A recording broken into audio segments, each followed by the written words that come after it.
Selanjutnya, selayang pandang tentang Jaushan dulu ya mungkin. Jaushan itu sebenarnya sama dengan hizab-hizab yang lain. Hizab Nasor, terus mungkin ada hizab Sakron, kalau di Cirebon itu ada hizab Sakron. Terus hizab banyak lah, gitu. Pokoknya seperti halnya mayoritas hizab itu tujuannya untuk menjaga diri sebagai tameng gitu ya kalau sekarang kita pahami. Nah, cuman yang berbeda mungkin hizab Jaushan itu dulu berawal dari sebuah hadis. Hadisnya sifat hadis qudsi. Jadi kayak Jibril itu menginformasikan langsung ke Nabi Muhammad bahwa Nabi Muhammad ini dapat doa dari Allah Subhanahu wa taala. Itu konteksnya ketika perang Uhud. Nah, waktu itu Nabi Muhammad bawa perisai. Nah, makanya ini juga kemudian yang mengakibatkan Jaushan ini, Hirzul Jaushan, dikatakan Jaushan, karena Jaushan itu kan artinya perisai. Waktu itu di perang Uhud, Nabi Muhammad itu keberatan membawa perisai, dan situasinya itu di situ pas lagi panas-panasnya. Perang berkecamuk, terus juga keadaan Gunung Uhud juga dari panas di situ. Kemudian Nabi keberatan bawa perisai.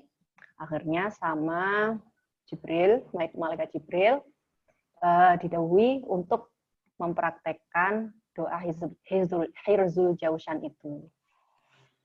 Hirzul Jaushan itu ya maknanya ya hizab Hirzul Jaushan, simpanan buat perisai itu tadi. Nah, itu di masa Nabi. Kemudian pas turun ke masa Sayyidina Husain. Jadi hizab Jaushan itu dalam bentuk informatifnya mungkin kita tahu informatifnya itu mungkin kalau kita dulu belajar tentang teori resepsinya Pak Profik itu kan ada living Quran dan hadis itu ada informatif dan performatif. Aspek informatif itu ketika kita baca redaksi hadis atau Al-Qur'annya, kemudian kita pahami dengan apa adanya. Nah, kalau aspek performatif itu ketika kita atau sebagian masyarakat itu mempraktekkan hadis itu dalam bentuk yang berbeda. Tuh. Nah, ternyata dalam perjalanannya hizab Hirzul Jaushan itu mengalami pergeseran. Bermula di Sayyidina Husain. Nah, di awal kan hizab Jaushan itu kan dibaca oleh Nabi, oleh sahabat-sahabatnya juga pas perang Uhud. Nah, pas masa Sayyidina Husain, ternyata Sayyidina Husain itu mempraktekkan hizab Jaushan dengan cara menuliskan Jaushan di kafannya Sayyidina Ali. Jadi awalnya diwasiati oleh Ali. Ali itu wasiat kepada Husain, nanti kalau saya meninggal nanti kafannya sama tulisi Jaushan gitu. Nah, setelah ditulisi kan tujuannya untuk sebagai azimat, sebagai pelindung gitu. Nah, kemudian setelah itu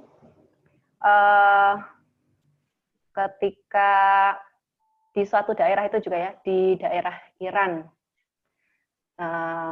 lebih tepatnya dilakukan oleh komunitas Syiah, oleh kelompok Syiah di Iran, di Teheran, itu juga ada praktek yang berbeda dengan apa yang telah dipraktekkan oleh siapa namanya tadi, Sayyidina Husain itu. Kalau di Teheran, di Irak itu, Jaushan mulai dibaca secara komunal, bersama-sama, dan motifnya juga beda. Kalau yang pertama di zaman Nabi itu kan motifnya untuk meringankan beban ketika di medan perang. Terus di waktu Sayyidina Husain itu kan motifnya untuk melindungi dari siksa kubur. Kemudian melindungi dari api neraka gitulah. Terus kemudian yang ketiga ini yang dipraktekkan oleh kelompok Syiah ini, Jaushan dibaca untuk memperingati hari wafatnya Sayyidina Ali, yang waktu itu dibunuh oleh siapa? Abdullah bin Muljam di malam 21 Ramadan. Nah, itu dilakukan selama 3 hari lah, dan salah satu ritualnya itu baca Jausan berjamaah. Kemudian sampai di Indonesia sendiri, ini langsung saya skip karena kita terbatas referensinya. Kemudian ternyata di kelompok pesantren Indonesia itu juga Jausan itu dipraktekkan secara komunal dan juga personal, dengan dibaca dan juga dibawa sebagai azimat juga. Nah, itu salah satunya yaitu ini di pesantren Pondok Pesantren Hidayatul Mubtadiat yang jadi objek kita dulu, objek studi kasus kita. Nah, alasan kenapa kita milih Mubtadiat itu sebenarnya karena ternyata di sana itu satu-satunya pondok pesantren putri yang masih tetap melestarikan tradisi pengijazahan itu kepada santri putri. Jadi Yai Anwar itu hampir setiap tahun itu memberi ijazah hizab itu. Di pondok di pesantren lain itu kayaknya nggak ada gitu. Menurut salah satu penuturan narasumber. Nah, terus di Mubtadiat itu di Lirboyo khususnya secara umum itu ngambil sanatnya dari Rembang, dari Yai Mustafa Lasem. Kemudian dibawa oleh Yai Mahruz Ali ke Lirboyo. Nah, disinilah titik di mana Yai Mahruz Ali mulai berusaha untuk melestarikan pembacaan hizb ini di Pondok Pesantren Lirboyo. Nah, dan akhirnya berhasil sampai sekarang lestari pembacaan itu, tradisi itu. Nah, mungkin kalau ritualnya gimana ya? Jausan itu ritualnya kalau di Pondok Pesantren Mubtadiat itu ada 2, secara komunal, ada yang secara personal. Secara lebih detail itu mungkin pertama-tama harus dapat ijazah. Biasanya kalau di sana itu yang kalau santri itu untuk santri ijazahnya itu nunggu pas sudah kelas 3 aliyah atau di tingkat akhir. Di tingkat akhir kelas 3 aliyah itu nanti dikumpulkan di aula gitu, terus nanti diijazahi oleh Kiai Anwar Mansur sendiri. Kiai Anwar Mansur itu pengasuhnya Pondok Hidayatul Mubtadiat. Nah, beliau ini juga langsung gitu loh, langsung ijazahin langsung ke santrinya gitu. Pertamanya dimaknai dulu yang syarahnya. Ini kan di depan redaksi Jausan itu kan ada syarahnya, syarah hadis dan juga syarah-syarahnya, sabab urut dan lain-lain. Itu dimaknai dulu, habis dimaknai kemudian diijazahkan. Nah, setelah itu santri dihimbau untuk mengamalkannya dulu 40 hari secara berturut-turut. Dan ketika membaca itu harus 1 kali dudukan. Setelah itu boleh mempraktekkan 7 hari atau sesenggangnya gitu. Nah, itu kalau di Mubtadiat. Jadi perlu diketahui Mubtadiat itu pondok pesantren putrinya.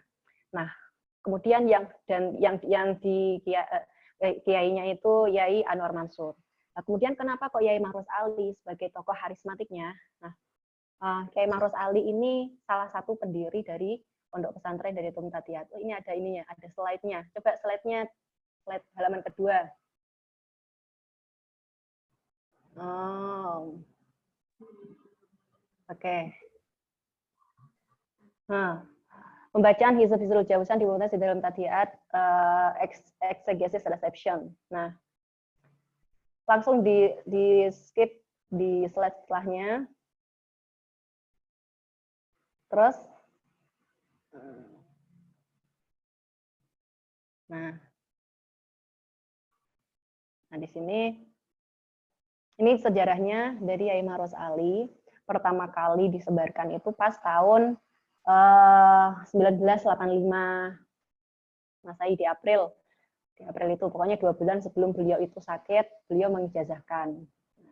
Jadi beliau dapat sanad dari Yai Mustafa Lasem Rembang, kemudian ditirakati dulu selama 40 hari, baru ditransmisikan ke pengurus-pengurus di sana, kemudian baru sampai ke pondok-pondok unit gitu.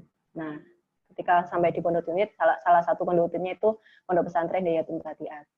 Nah, kemudian tadi saya jelaskan ada tradisi bacaan secara komunal dan personal. Kalau komunal itu setelah dapat ijazah bisa dipraktekkan sendiri. Kalau yang komunal itu secara berjamaah. Nah, kemudian tradisi ini juga dilakukan pada momentum tertentu. Juga ada sebagian sebagian praktek di Pondok Putri Hidayatul Fatihah itu pas Ahad Kliwon gitu ya. Tiap Ahad Kliwon itu ada pengajian Mau'izatul Mukminin sama pembacaan Hizb Hizbul Jaushan. Nah, itu Hizb Hizbul Jaushan itu dibaca sebagai di sela-selanya gitu loh. Misalkan pas Ahad Kliwon bulan ini baca Jaushan, kemudian bulan depan Mau'izatul Mukminin, jadi diselang-selingi gitu. Terus selanjutnya, slide selanjutnya. Nah, ini potret ketika Kiai Anwar Mansur memimpin baca Jaushan. Nah, dan di situ diterangkan bagaimana prosesi pengijazahan seperti yang saya tadi sampaikan. Pertama dimaknani secara bandungan, baru kemudian diijazahkan, gitu, baru dipraktekkan selama 40 hari. Terus slide selanjutnya. Nah, ini yang tadi saya jelaskan tentang praktek pembacaan Jaushan di kalangan Syiah ya. Nah, dari sini kan kita akhirnya tahu ternyata secara kultural itu sebenarnya Sunni dan Syiah itu ada hubungannya lah. Ya salah satunya dari pembacaan Hizb Jaushan ini, atau yang lain mungkin tentang kita baca Barzanji itu kan juga di tradisi Syiah juga ada pembacaan Barzanji. Terus selanjutnya, slide selanjutnya. Nah, ini teks Jaushannya.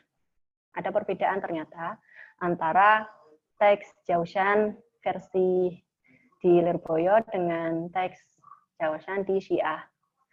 Nah, menurut kita, yang ini juga nampak sih di sini. Kalau di Syiah itu kan bisa dilihat ya di situ diawali dengan di akhirnya itu loh Allah ya. Di pertengahan itu kan ada sholawat kepada Nabi Muhammad dan juga keluarganya saja. Itu versi Syiah. Kemudian di yang nomor 1 itu di Subhanaka la ilaha illa antal ghawutul ghaus. Kalau di versi Syiah itu cuma disebutkan 2 kali al-ghawutul ghausnya. Geser ke versi Lirboyo itu sholawatnya itu ditujukan kepada Nabi Muhammad, kemudian keluarganya dan juga sahabat-sahabatnya. Jadi sepertinya asumsi kita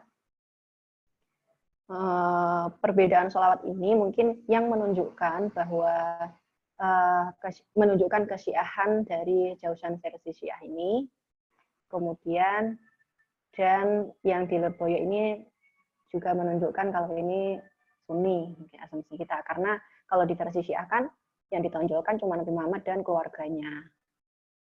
Kemudian yang versi Lirboyo ini yang semua ditonjolkan, sahabat juga ditonjolkan gitu. Nah, untuk sekedar informasi ini mungkin bisa dilihat ya yang versi Syiah di kitab Biharul Anwar, atau kalau nggak gitu Al-Misbah lil Kaf'ami, itu kitab kumpulan hadis gitu yang miliknya orang-orang Syiah. Oke, selanjutnya di slide selanjutnya.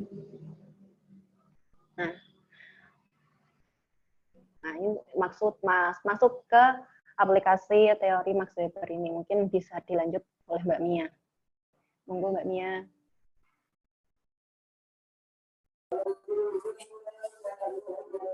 Bismillahirrahmanirrahim. Jelas nggak suaranya? Jelas. Lagi bising.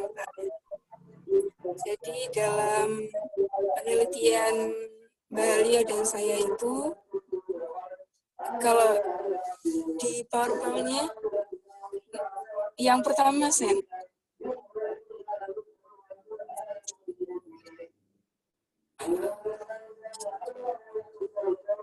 Oke, terus yang living hadis. Living hadis.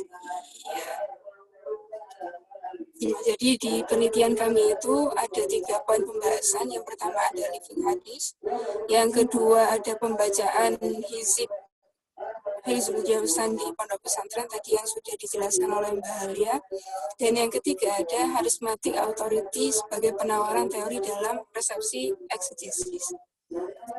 Terus lagi,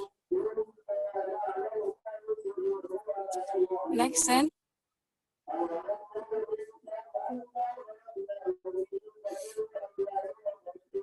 Nah, itu ada living hadis. Nah, kalau mungkin kemarin sudah dijelaskan oleh teman-teman yang sudah membahas terkait living hadis.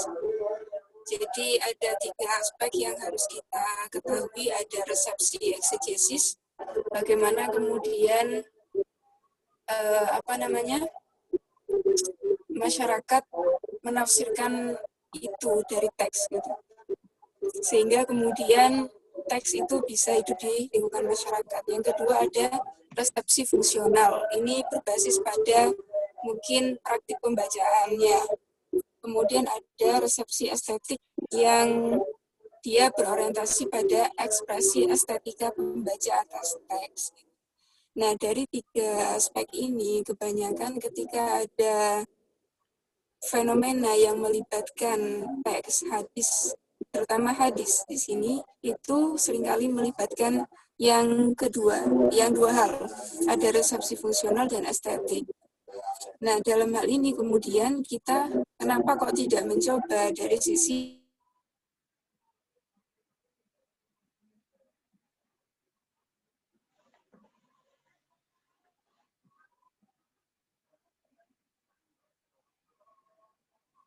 yang bagaimana kemudian teks itu dipahami oleh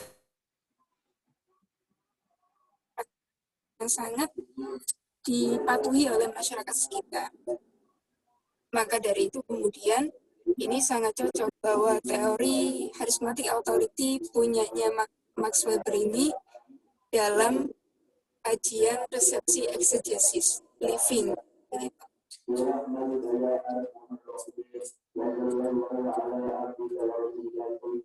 Ke yang 3 bola tadi, yang teori kepemimpinan.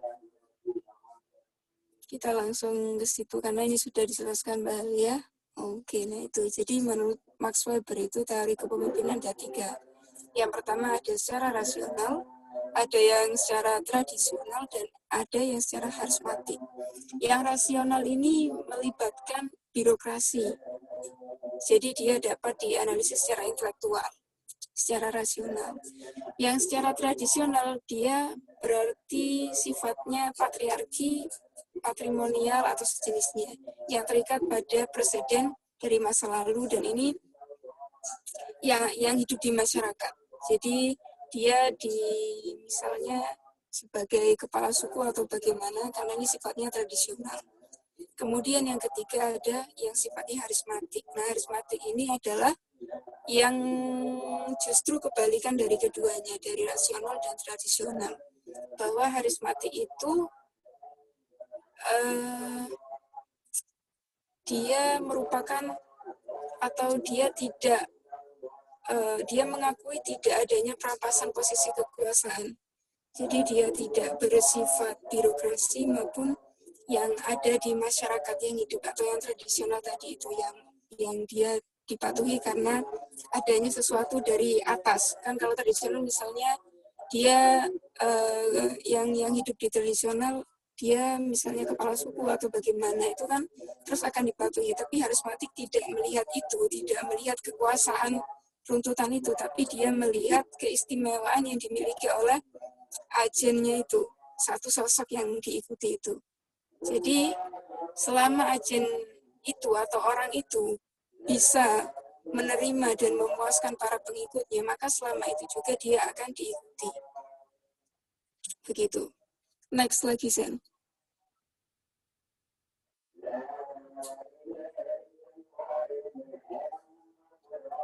Next lagi yang slide 9.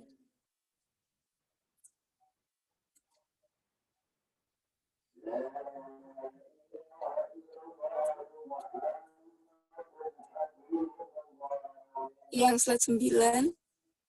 Oke, nah itu Max Weber bilang bahwasannya harisma itu ditujukan kepada seseorang yang dia mempunyai kualitas tertentu dari segi kepribadiannya, dari segi personalitinya, yang berbeda dari orang biasanya. Jadi dia punya sesuatu yang tidak dimiliki oleh orang lain.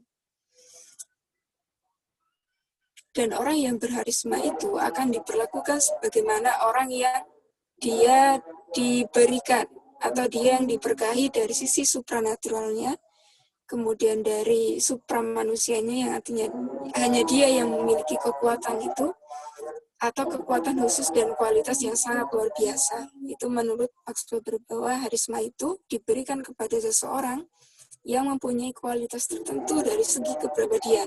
Jadi kualitas personalnya.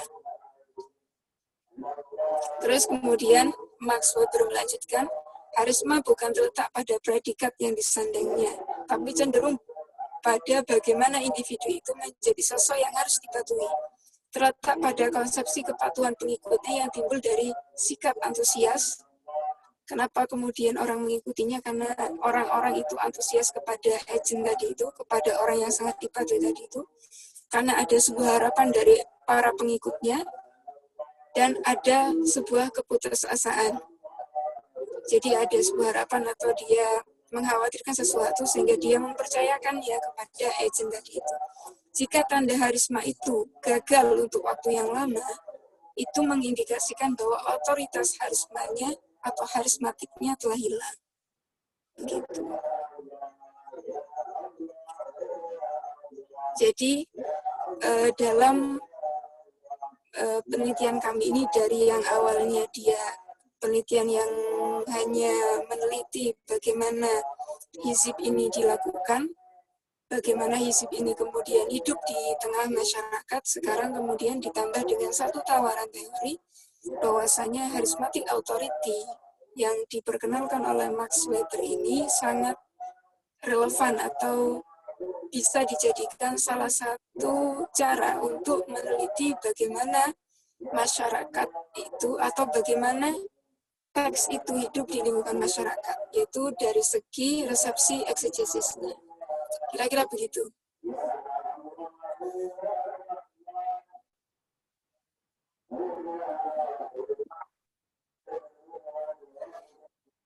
Cukup.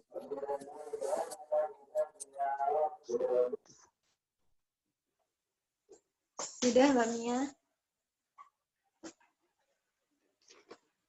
Baik, terima kasih kepada Kak Mia dan Kak Halia telah menyampaikan materinya dengan sangat luar biasa. Selanjutnya, kita beranjak ke sesi pertanyaan. Dari teman-teman dulu, apa ada yang ingin ditanyakan? Silahkan dibuka mic-nya.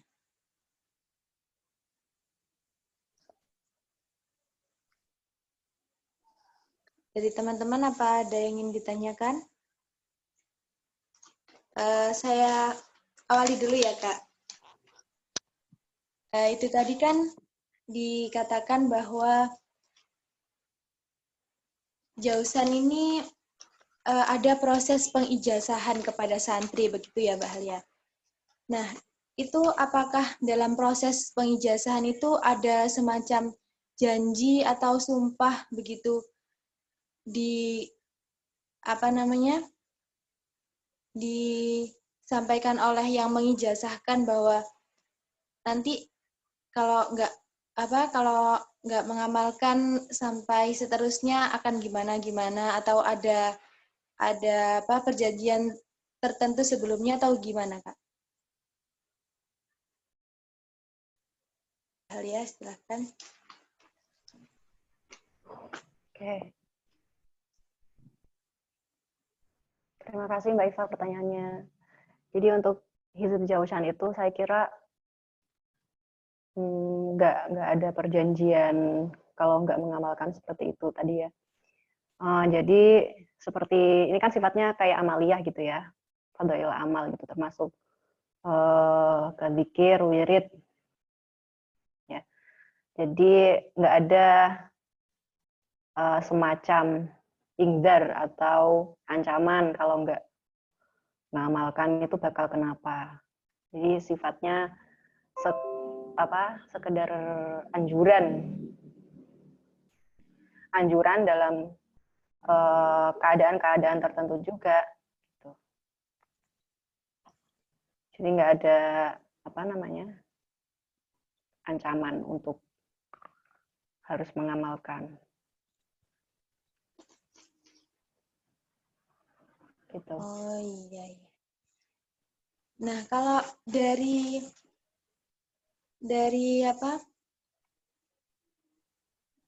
prosesi itu sendiri, bagaimana Kak? Faktor-faktor apa yang menyebabkan pengijazahan itu bisa berlanjut sampai sekarang?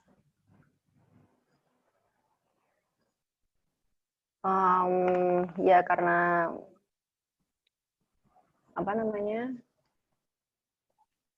masih tetap eksis karena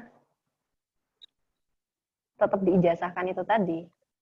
Jadi pengijazahannya setiap tahun istiqomah dilakukan, terus juga santrinya juga istiqomah untuk mengikuti kegiatan-kegiatan rutinan pembacaan jausan itu tadi. Jadi sampai sekarang masih lestari.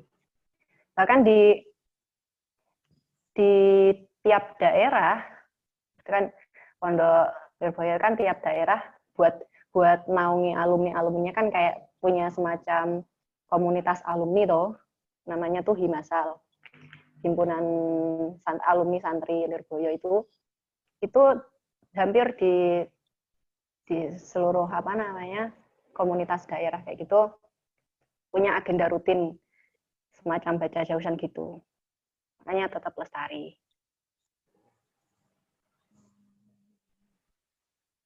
Jadi lestarinya ya karena orang-orangnya masih tetap mau baca. Ya. Ini mungkin sudah ada beberapa pertanyaan dari teman-teman. Kita mulai dari yang paling atas dulu ya, Kak.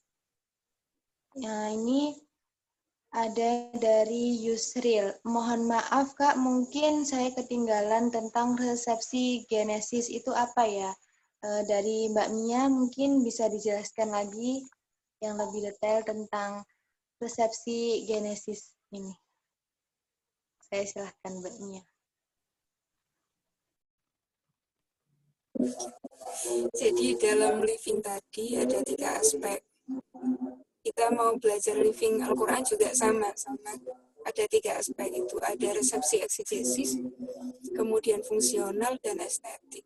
Resepsi itu kan pemahaman. Eksegesis itu penafsiran. Bagaimana kemudian masyarakat memahami itu atau menafsirkan pembaca. Misalkan saya pembaca, ini ada teks, bagaimana saya memahami teks itu, perspektifnya saya.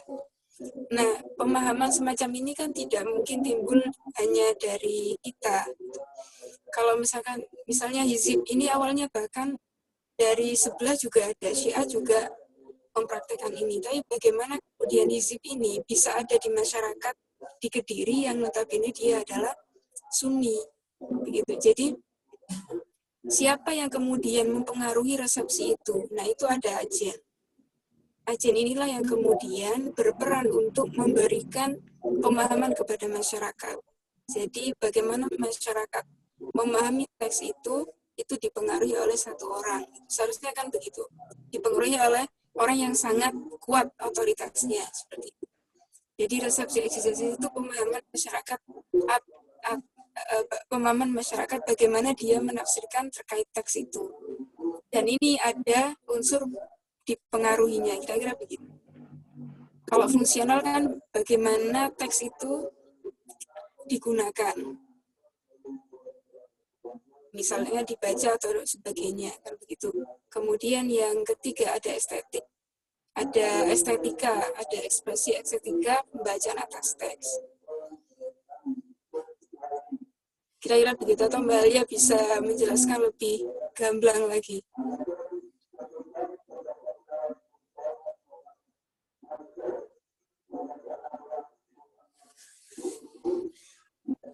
Mbak Halia mungkin bisa menambahkan.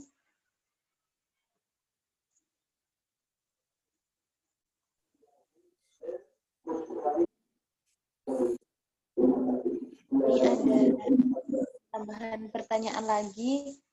Berarti penelitian ini isinya meneliti kenapa kok hizib ini bisa lestari dari sisi penafsiran teksnya ya. Apakah seperti itu juga, Mbak?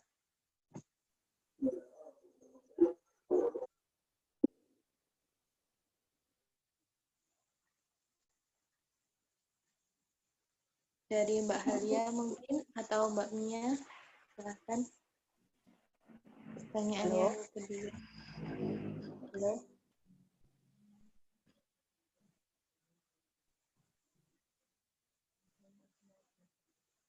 Ini Kak, ada pertanyaan. Apakah penelitian ini isinya meneliti kenapa kok hizib ini bisa lestari dari sisi penafsiran teksnya? Apakah gitu, Kak? Atau kok bisa masyarakat memahami fungsi teks karena ada agent yang dikatakan karismatik tadi?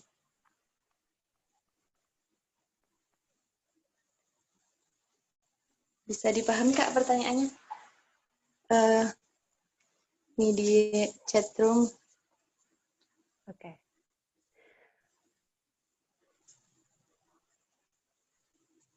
Ya, saya silahkan Mbak Halia. Oke, kalau menurut sedikit yang saya tahu dari data kuesioner yang kita sebar itu, sebenarnya tradisi pembacaan Hizb Jaushan itu kan kita sampaikan di awal di abstrak itu, kita ingin meneliti tentang bagaimana bisa hadis ini tetap lestari gitu ya. Maksudnya tetap sampai sekarang eksis dipraktekkan di pesantren itu, walaupun masa lalunya itu nggak berasal dari ajaran yang dianut oleh pesantren itu. Nah, kemudian kok bisa kemudian nyambung ke resepsi eksegesis. Nah, jadi ceritanya itu dari kuesioner yang kita sebar itu kan sebenarnya kita nanya tentang motif-motif apa yang menyebabkan para santri yang mengamalkan ini mau mengamalkan. Nah, ternyata rata-rata mereka itu jawabnya karena manut dawuh kiai gitu. Itiba gitulah. Hanya itiba gitu. Enggak langsung karena melihat fadilah-fadilah yang disampaikan di syarah hadisnya yang itu bisa melindungi dari maling atau mara bahaya, bala dan lain-lain.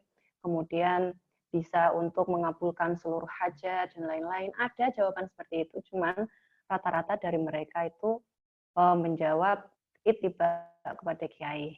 Nah, dari situlah kemudian kita berasumsi, oh ternyata sosok kiai ini memiliki pengaruh paling besar sehingga tradisi ini dibaca terus sama santri, dan santri itu tanpa tahu fadilah-fadilahnya, kalau mempraktekkan karena fadilah-fadilah itu kan atau karena fungsi-fungsi itu kan masuk ke ranah persepsi fungsional tadi ya, fungsi dari mempraktekkan hadis itu. Nah, ternyata ini bukan karena fadilah-fadilahnya itu, tapi karena itiba kepada itu tadi, kepada kiai itu. Nah, ternyata kiai ini adalah sosok yang memiliki karisma, dan beliau bisa melestarikan pembacaan hizib itu karena karismanya. Nah, sehingga pemaknaan santri terhadap tradisi pembacaan hadis Jaushan itu bukan lagi karena mereka memaknainya sendiri gitu loh. menafsirkannya sendiri gitu, tapi lebih ke wujud itiba kepada kiainya, karena karisma kiainya itu itiba kepada kiainya ya. Nah, ternyata kiainya ini memang punya karisma yang karismatik ya, punya keturunan darah biru, terus juga tadi kan kalau menurut Max Weber charismatic authority atau kepemimpinan karisma itu karena sisi supranatural atau spiritualitas dari seseorang gitu ya. Nah, ternyata Kiai Maros Ali itu juga menonjol di sisi supranatural atau spiritualitasnya. Beliau itu salah satu misalkan pas lagi perjalanan ke Surabaya atau enggak kemana gitu ya, saya lupa. Ini disampaikan di pengajiannya Kiai Ahmad Halwani Purworejo kalau nggak salah. Itu Kiai Maros Ali itu naik Holden mobil jadul itu sama istrinya dan jatuh ke Sungai Bengawan Solo yang dalamnya itu 3 meter.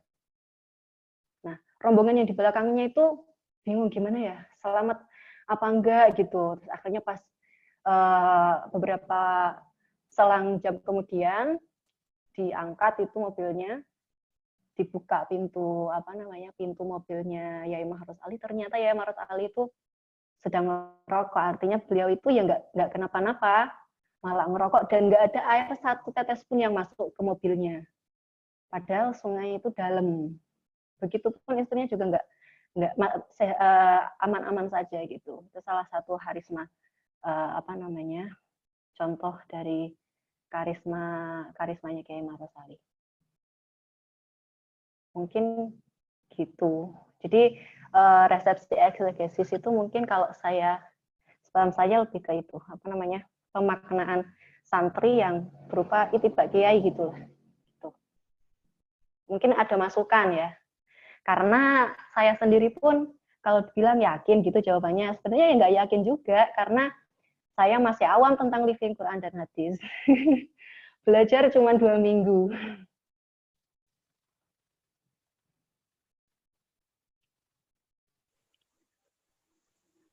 Oke, gitu mungkin.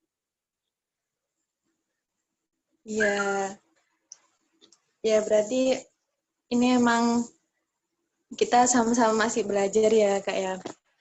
Termasuk living atau bukan, tapi kalau dipadukan dengan teori itu cocok emang ya. Dari kuesionernya sama dari penelitian lapangannya. Saya kira kalau living itu sebenarnya kalau saya sedikit saya pahami itu kalau living kayaknya ini ya emang living karena kan awalnya dari hadis, terus ada pergeseran pemahaman, terus mulai dari dibaca, kemudian dibuat hizab, dibuat azimat, kemudian dijadikan ritual peringatan, kemudian dijadikan ritual untuk menjaga diri. Itu kan artinya itu sebuah bentuk living atau living hadis gitu. Cuman kalau untuk memasukkan ke resepsi eksegesis, apakah ini fungsional eksegesis atau mungkin resepsi estetik itu kan mungkin hasilnya akan berbeda-beda kalau kita pakai pendekatan yang beda-beda mungkin. Dan juga ketajaman analisis kita.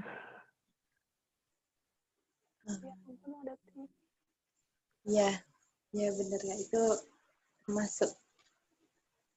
Mungkin bisa ngasih masukan biar bisa diteruskan. Monggo yang lain barangkali ada yang mau sharing. Ya, barangkali ada yang ingin menanggapi. Nah, ini ada yang ingin bertanya, Kak. Silahkan.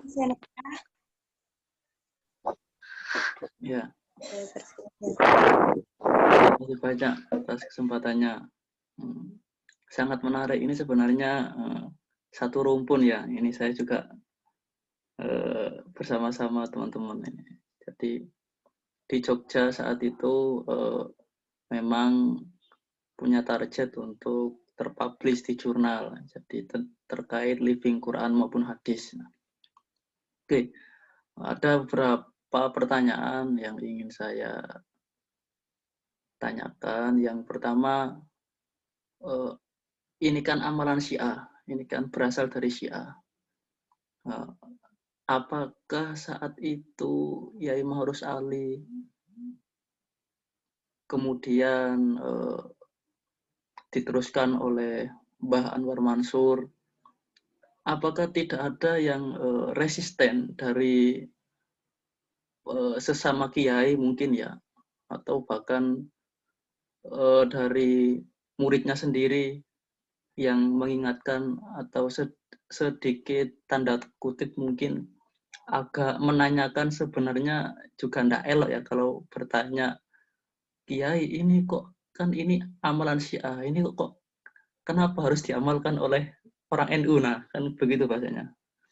Nah, ini apakah ada hal-hal yang seperti ini? Atau bahkan yang resisten atau muncul pro dan kontra, dan kalaupun pro itu apa, dan kalaupun ada yang kontra itu apa alasannya? Apakah ada ya? Ya meskipun terlepas dari karisma beliau, ya, kan memang beliau sangat karismatik ya, Yai Mahruz Ali, kemudian Mbah Anwar, kemudian dan seterusnya. Itu yang pertama. Kemudian yang kedua, nah saya baca di jurnal itu, ini kan berasal dari Yai Mahruz Ali, ini kan mendapat ijazah dari Yai Mustafa Lasem selaku gurunya. Jadi dikisahkan saat itu, diceritakan pada sholat Jumat. Jadi Yai Mahruz Ali itu meminta ijazah. Kalau saya baca di situ hanya bertabarukan. Apakah ada temuan lain selain hanya tabarukan? Ini mungkin dugaan saya. Apakah juga terkait juga social cohesion, jadi kohesi sosialnya Durkheim. Jadi selain tabarukan, apakah juga ada faktor supaya ini menjadi perkat sosial untuk menyatukan itu? Apakah juga ada itu? Atau ada faktor X yang lain selain hanya bertabarukan tadi? Kok sampai ditransmisikan ke santri-santri setelah Mbah Mahruz Ali mengamalkan 40 tahun ya kalau enggak, atau Mbah War mungkin Mbah Mahruz Ali ya, yang mengamalkan 40 tahun, lalu kemudian diputuskan supaya tetap lestari, kemudian diturunkan kepada Mbah War dan santri-santrinya. Itu yang kedua. Ya, yang terakhir, nah ini kepada selaku penulis jurnal, selaku pengkaji dan peneliti, apakah sampean mengamalkan prinsip ini? Nah itu. Oke, mungkin itu saja. Terima kasih banyak. Wah, banyak sekali ya pertanyaannya. Nggak apa ya Mbak Mia dan Mbak Alia. Saya persilahkan ke siapa dulu? Mbak Mia atau Mbak Alia dulu? Silakan. Sudah ditanggapi.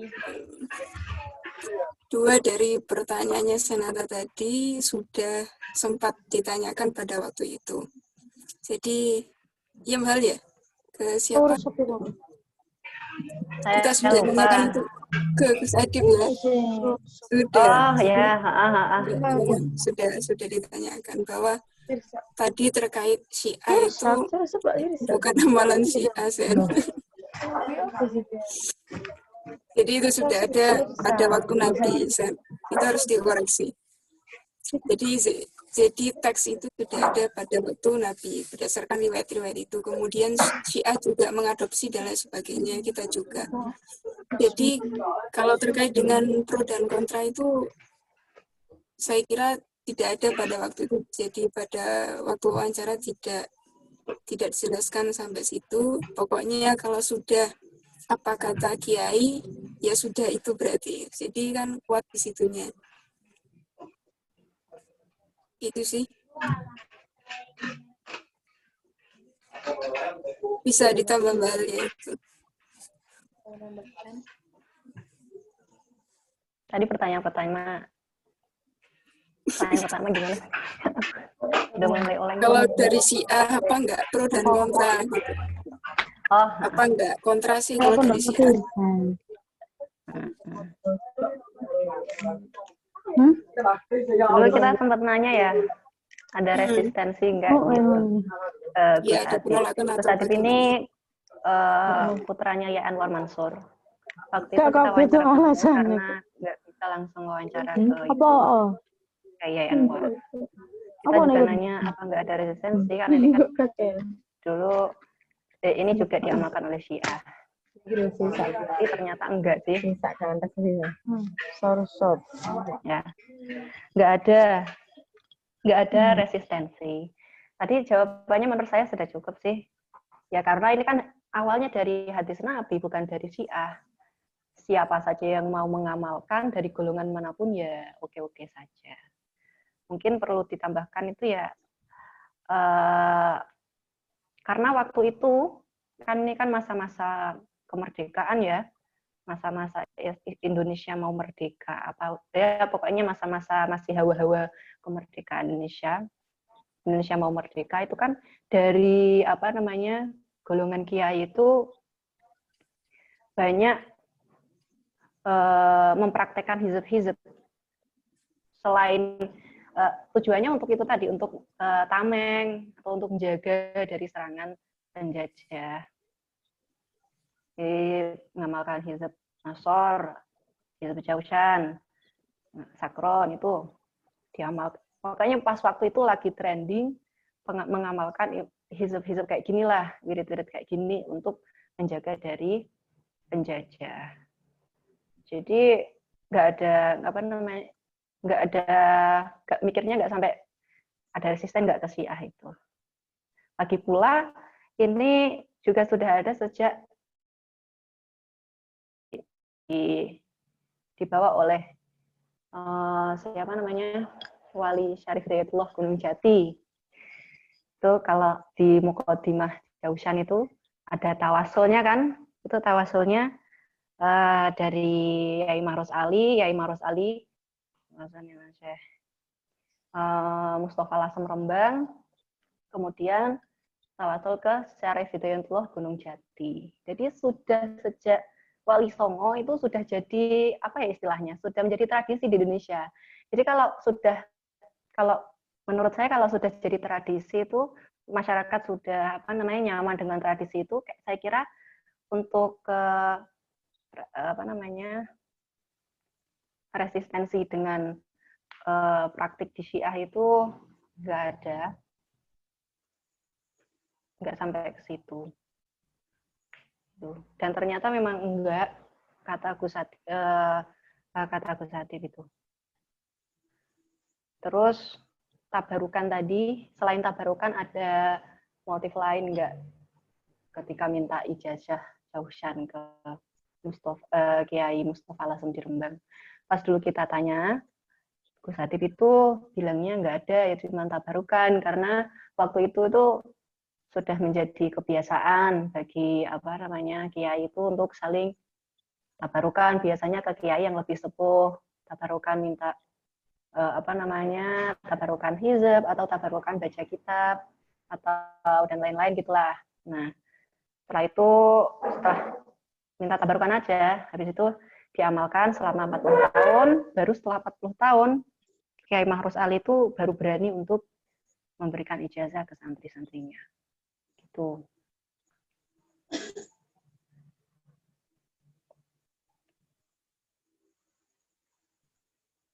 Sudah ya, Senata? Yang terakhir. Yang terakhir apa? Oh ya, Deng, itu tadi. Kita mengamalkan enggak? Karena yang mengamalkan itu hanya yang dapat ijazah, yang tidak dapat ijazah tidak dapat mengamalkan. Jadi ya ada yang mengamalkan, ada yang enggak saya mengamalkan dulu.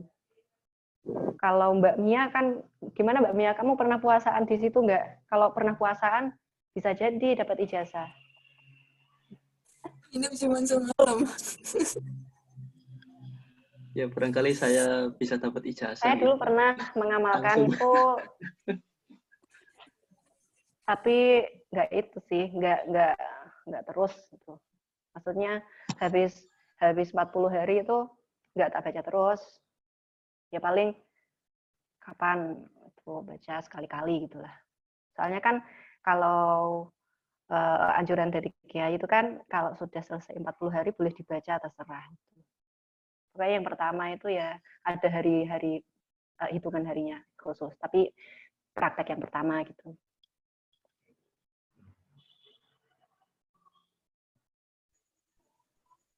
Sudah, gitu ya. Ya, terima kasih Kak Halia dan Kak Mia. Gimana Mas Yanata? Apa ada tanggapan lagi? Nah, itu kira-kira santri yang udah mendapatkan ijazah itu bisa menularkan ke temannya atau ke kerabatnya itu dengan izin gimana Kak biasanya Kak? Apa nggak boleh apa gimana ya? Kayaknya harus ada itu, ada komunikasi dulu. Harus apa namanya? Nggak boleh sembarangan ngasih ke orang gitu. Harus dulu dari Kiai gitu. Ada alumni itu di mana? Di Jakarta, tapi saya lupa di mana. Dulu sempat lihat itu ada yang juga ijazahan Jaushan. Itu yang ngasih ijazah itu alumni. Cuman senior banget dari saya. Jadi kalau tahu saya ya nggak bisa cuma-cuma ngasih ijazahnya. Harus minta persetujuan dulu. Soalnya kalau menurut cerita dari teman saya itu juga, ini kan hizab hizab ini nggak boleh sembarangan dikasih karena memang kalau dikasih ke sembarangan bisa ada efeknya gitulah, efek ke apa istilahnya, kesakralannya apa gimana gitulah, pokoknya nggak bisa langsung.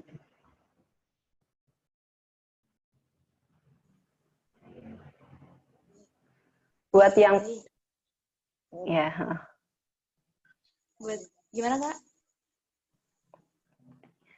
Buat yang puasaan aja kadang nggak dikasih ijazah.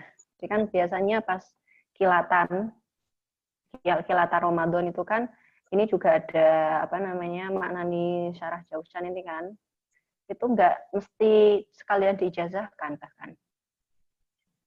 Jadi memang orang-orang tertentu, artinya orang-orang dengan usia yang memang sudah nggak kecil, nggak anak-anak kecil gitu. Soalnya emang efeknya ada efek sampingnya gitu loh.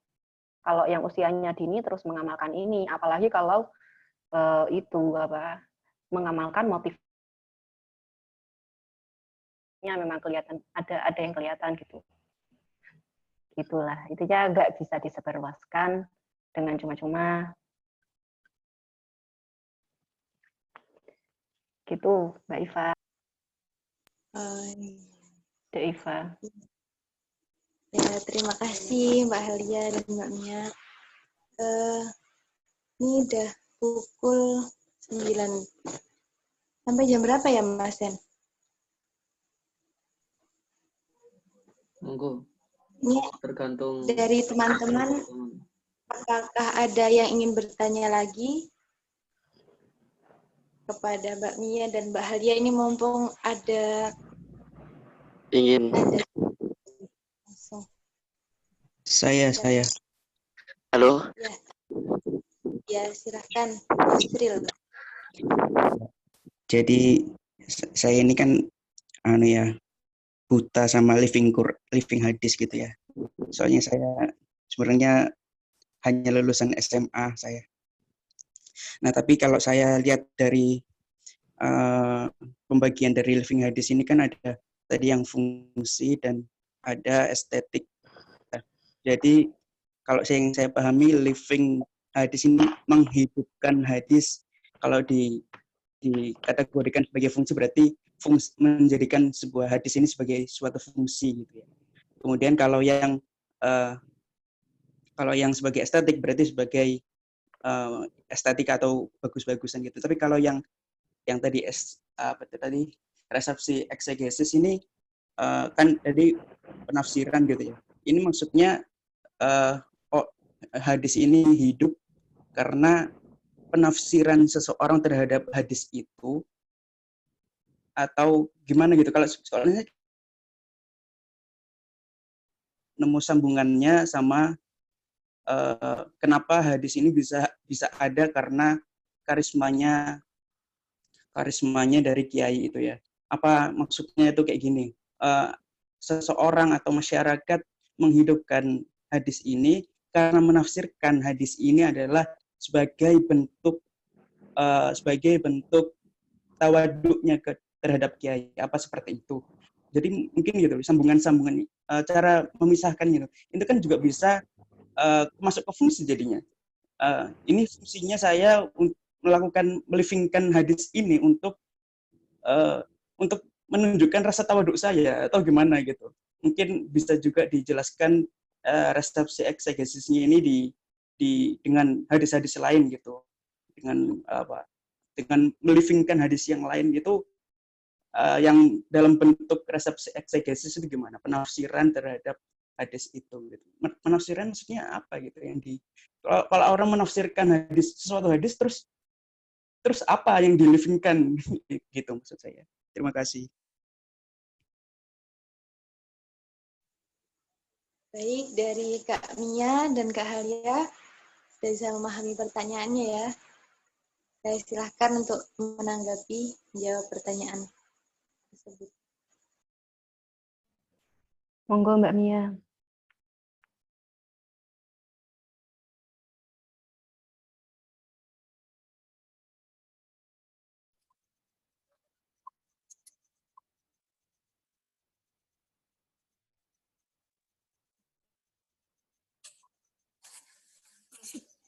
Nggak kenal suaranya ya.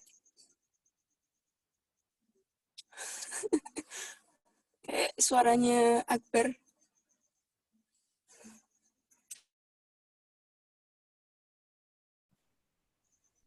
Secara singkat dan bisa dimengerti teman-teman. Jadi seperti yang Mbak Halia bilang tadi, kalau resepsi eksegesis itu bagaimana teks itu yang sudah dipahami masyarakat itu hidup di masyarakat gitu. Kalau misalkan yang lebih mudah mungkin seperti apa ya? Misalnya pembacaan surat Yasin misalnya. Itu kalau secara estetik mungkin dibaca dengan suara yang indah, itu mungkin masuk ke estetik. Kalau di fungsional berarti dia dibaca. Misalkan ada fadilah dan lain sebagainya. Mungkin kalau ke eksegesis, bagaimana masyarakat itu memahami itu. Misalnya dibaca setiap, misalnya ada masyarakat di suatu desa dan di situ ada rutinan. Atau misalnya kita sebut ritus atau ritual yang surat Yasin ini misalnya dibaca setiap malam Jumat oleh 40 orang untuk hal-hal ini misalkan gitu. Mungkin kayak gitu. Kalau kita pecah-pecah menjadi 3 aspek. Untuk hal-hal ini berarti fungsi ya? Hal-hal ini itu apa? Berarti kan Yasin dibaca untuk melakukan hal-hal ini tadi kan Mbak Mia tadi bilang. Misalnya gini, jadi misalkan ada rutinan Yasin, ini wajib dibaca, misal ini ya, saya misalkan aja, 40 orang di malam Jumat. Ini untuk keselamatan kita bersama, misalkan begitu. Nah, pemahaman yang semacam ini kan ada yang membawa, begitu. Tidak mungkin masyarakat tiba-tiba timbul. Begitu. Jadi ada yang membawa kemudian nyambungnya ke harisma itu tadi. Begitu. Jadi ini yang sudah ada di masyarakat di desa itu, sudah hidup di masyarakat, sudah menjadi keseharian dari masyarakat, dan ini pasti dipengaruhi oleh agen tertentu. Begitu. Jadi bedanya sama yang fungsi apa ya Mbak ya? Jadi kan saya agak bingung ini. Kalau fungsi tadi Mbak Alia bilang itu yang apa namanya, keutamaan tuh Mbak, yang fadilah-fadilahnya mungkin kayak gitu. Kan misalkan ada di hadis atau bagaimana, kalau misalkan kita baca surat Yasin kan ada. Nah ini ada satu ritus misalnya yang hidup di masyarakat di desa itu. Ini wajib ini baca Yasin, misalnya beranggotakan berapa orang begitu. Ini untuk mencegah hal-hal yang seperti ini, misalkan seperti ini kan pemahaman itu loh yang tidak didapat, yang dari teks tidak didapat dari teks, tapi kan dibawa oleh satu agen begitu. Meresepsinya itu loh, pemahaman masyarakat terkait teks Yasin itu begitu ternyata. Atau sampean bisa menyederhanakan itu lebih jelas lagi, Bel? Ya gitu. Kalau misalkan fungsional, resepsi fungsional, kalau contoh lain misalkan yang sudah biasa itu baca surat, misalkan mungkin dari teman-teman yang biasa baca surat waqiah, kemudian kata maksudnya biar rezekinya lancar, atau baca surah ayat kursi, biar terhindar dari hal-hal negatif, atau baca surat Yasin, surat Muawwidzatain untuk sebagai obat gitu dari sihir. Nah, itu salah satu fungsi fungsional. Jadi kita menerima hadis itu dan mempraktekannya itu dengan tujuan, dengan fungsi istilahnya dengan harapan-harapan tertentu gitu loh. Dan itu sumbernya dari hadis, misalkan kayak tadi surat Al-Waqiah dibuat untuk memperlancar rezeki, sumbernya dari hadis karena ada sahabat yang mempraktekkan itu untuk memperlancar rezekinya. Itu contoh yang fungsional. Terus yang estetik itu ini saya nyontohinnya yang living Quran aja ya. Sebenarnya saya lebih lebih tahu yang living Quran daripada hadis. Walaupun kedua-duanya sebenarnya ya nggak tahu banyak, tapi ya lebih mendingan yang itu lah, living Quran. Kalau yang living Quran, yang resepsi estetik itu kayak misalkan ada MTQ, cabang tilawatil Quran, itu kan di lagu-lagu. Terus kalau nggak gitu kaligrafi yang ada di masjid-masjid itu. Jadi kita mengekspresikan Al-Quran itu dalam bentuk-bentuk kesenian. Itu. Terus kalau eksegesis, kalau dalam living Quran mungkin nanti lahir di kitab-kitab tafsir. Atau mungkin mangdumah yang itu ada disarikan dari ayat-ayat Quran, ada iktibas di situ dan lain-lain. Oke, berarti kalau ditarik ke pembahasan tadi itu, pembahasan yang awal, hadis ini dipahami atau ditafsirkan sebagai apa gitu? Sebagai apa? Sebagai apa? Memang sebenarnya bentuk performatif dari hadis Jausan ini ada dalam ranah resepsi, menonjol dari resepsi. Kalau kita runut dari tradisi yang praktek yang dilakukan oleh Nabi, terus kemudian Sayyidina Husain, terus komunitas dari Syiah itu lebih ngena ke resepsi fungsional karena resepsi fungsional karena ya mereka mempraktekkan pertama yang Nabi itu untuk meringankan beban ketika di perang Uhud, itu kan lebih ke fungsional gitu ya. Kayak tadi azimat dan lain-lain itu lebih fungsional. Terus kok kemudian kita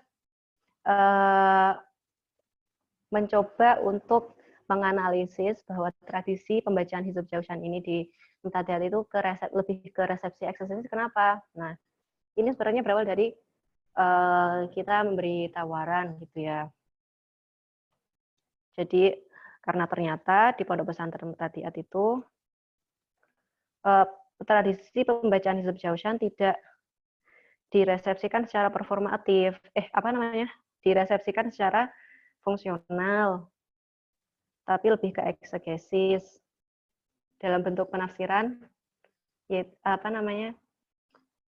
bahwa hadis ini tuh hadis yang hadis ini yang berupa pembacaan Jaushan ini yang dipraktekkan oleh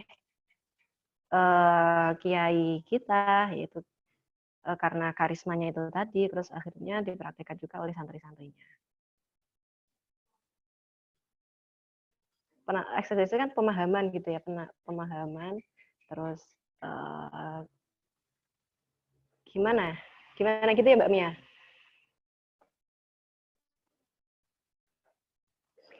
Gimana Mas Yusril? Mungkin bisa urun rembuk. Enaknya masuk kemana? Ini Mas Yusril ini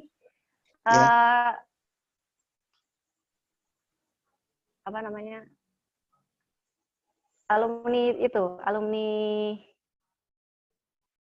UIN Surabaya juga. Suaranya kayak nggak asing soalnya. Lulusan SMA saya.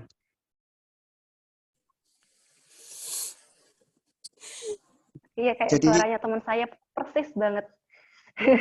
Oh iya. Tapi namanya Tuhan bukan memang, Yusril. Tuhan kayaknya menciptakan nggak jauh beda-beda gitu kayaknya. Hah? Ya, suka-suka Tuhan lah, suka-suka Tuhan. Itu Mbak, berarti ini dipersepsikan sebagai bentuk tawadhu terhadap kiainya gitu ya? Iya gitu. Jadi paham kita itu ya gitu. Eksegesinya ke situ. Cuman kalau dipikir-pikir, sebenarnya saya sendiri juga agak kurang klik juga sih sebenarnya. Tapi ya mau gimana lagi waktu itu ya tutor menyarankan gitu, terus dimasukkan ke eksegesis. Oh ya mungkin karena ini ya kita cuman asumsi. Oh ya udah eksegesis kayaknya cocok juga gitu. Sesuai dengan arahan itu tutornya. Tapi karena berangkat lagi saya juga sebenarnya kurang dalam lah belajarnya. Kalau menurut Mas Yusril gimana? Kalau menurut saya ya saya juga kurang tahu, malah saya nggak tahu sama sekali. Saya cuma lulusan SMA ini kan ilmunya sedikit lah. Jadi tapi SMA kalau mana Mas Yusril? SMA adalah pokoknya SMA bagus SMA-nya saya. Ini Akbar ya. Gimana? Ini Akbar ya. Yusril. Akbar Maun siapa nih? Lulusan SMA juga. Mas Yusril dari mana ini asalnya? Saya dari kamar saya tadi. Dari kamar saya terus. Tuh kan. Kenapa kok lo kan? Ya, jadi menurut saya kalau saya orang awam ini kayak wah saya nggak tahu, mungkin saya karena nggak tahu jadi saya nggak nemukan titik temu antara yang dimaksud dengan eksegesis dengan hasil dari penelitian ini gitu. Kenapa kok bisa dimasukkan situ itu saya nggak tahu ya. Karena saya kira perlu dilanjut sih. Saya kira perlu dilanjut karena masih banyak sekali kejanggalan-kejanggalan juga. Monggo kalau mau dilanjut Mas Yusril. Wah, jangan nanti kebablasan. Oh ya, jadi saya tanya satu lagi boleh ya? Monggo. Ya, jadi saya tanya satu lagi ini apa ya? Tapi no offense ini, nggak nyerang. Kira-kira menurut pemateri hasil dari penelitian ini atau apa yang mau disampaikan gitu? Fungsi apa yang mau disampaikan untuk masyarakat untuk mengetahui ini? Kalau orang tahu ini itu terus kenapa gitu? Terima kasih. Biar saya tahu gitu. Saya kan nggak. Gimana? Oh, diulangi. Kurang paham. Oh iya Maaf. iya iya iya iya iya. Jadi saya ini kan nggak pinter-pinter banget ya. Jadi saya bingung kalau saya tahu ini terus fungsinya saya dalam kehidupan ilmu ini tuh apa gitu. Jadi mohon dikasih tahu biar saya jadi pinter. Terima kasih. Eh,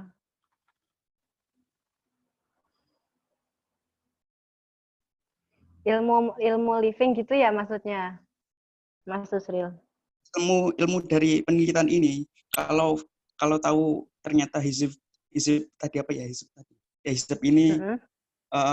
ada di masyarakat karena seorang yang berkarismatik, terus apa gitu yang saya bisa ambil, saya nggak tahu gitu. Mohon dikasih tahu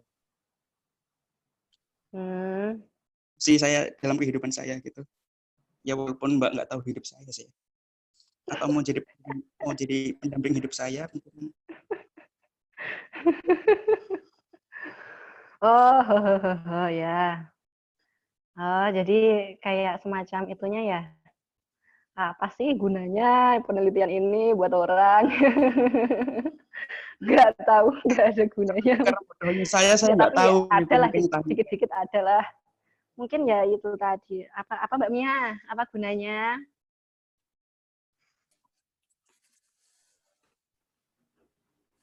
Kalau di jurnal itu, di bagian awal di pendahuluan sudah disinggung. Jadi ini sebagai tawaran dalam meneliti transmisi hadis. Ini loh, di pendahuluan sebelah sebelum akhir paragraf itu sudah disinggung.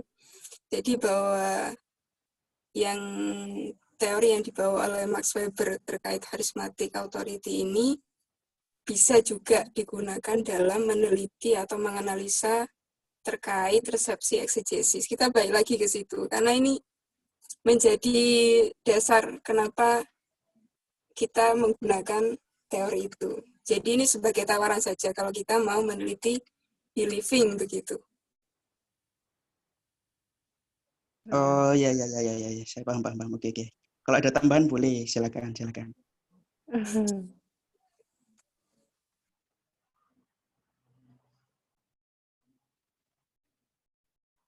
Oke. Sudah ya.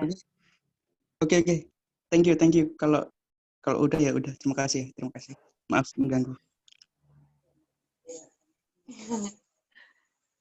Ya, gimana Mas Yusril? Itu tadi siapa ya? Saya belum kenal. Nama samaran mungkin ya. Asli Mbak, asli. Astagfirullah kok pada uzun ke saya.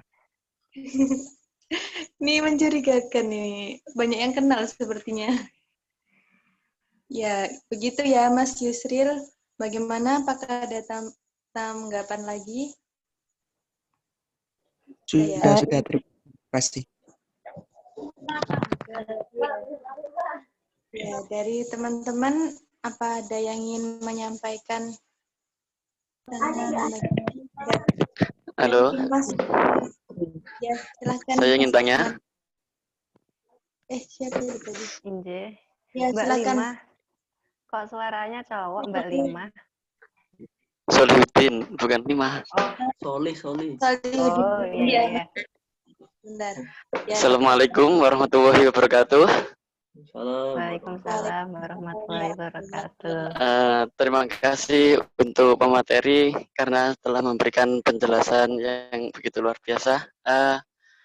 Saya ingin menanyakan peneliti yang melatar belakangi kenapa kok menggunakan teorinya Max Weber. Ya, padahal kan living hadis yang sudah diteliti ini tidak lepas dari spiritual. Dan kenapa kok tidak tertarik dengan tokoh muslim yang konsepnya itu lebih mapan? Cukup itu aja.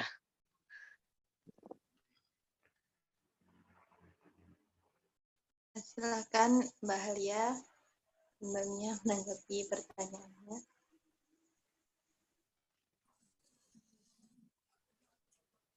Gimana tadi?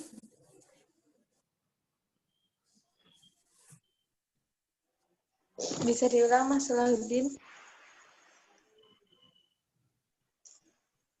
Halo, itu saya menanyakan apa yang melatar belakangi peneliti mengkajinya menggunakan teorinya Max Weber.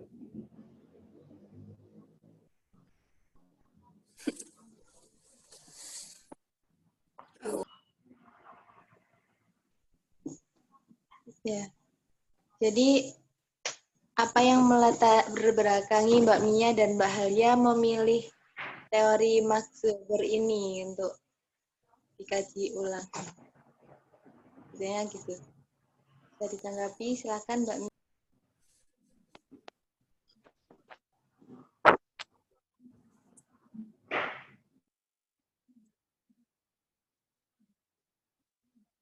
Mia dan Mbak Halia. Kira-kira kalau selain Max Weber siapa yang punya teori semacam ini?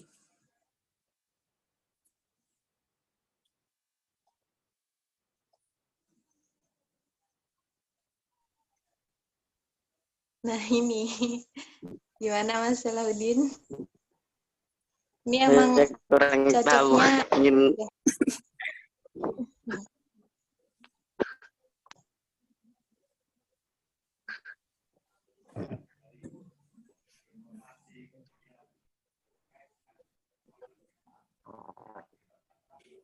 Kenapa pakai teori ini nih? Ini berdasarkan arahan dari para tentor kami yang waktu itu sih. Jadi ini kayaknya cocok pakai teori ini gitu aja. Makanya kita pakai. Itu alasannya karena memang dari tentornya. Kalau semisal mungkin ada yang lebih itu ya mungkin kami akan ajukan. Tapi sampai saat ini kami belum tahu selain Max Weber siapa yang punya semacam ini teorinya.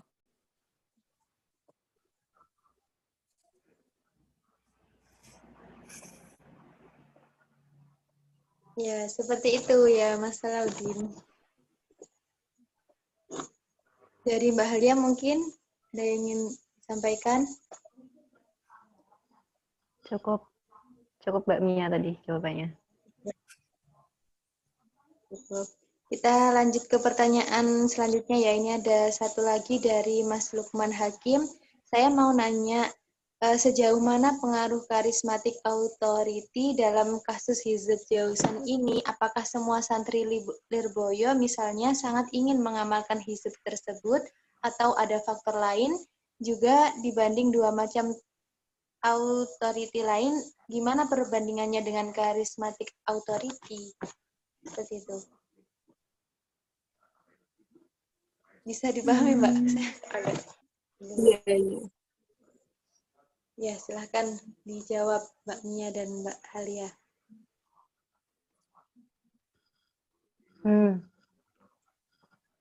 Gimana Mbak Mia? Oke, mungkin untuk yang pertama, sejauh mana pengaruh charismatic authority dalam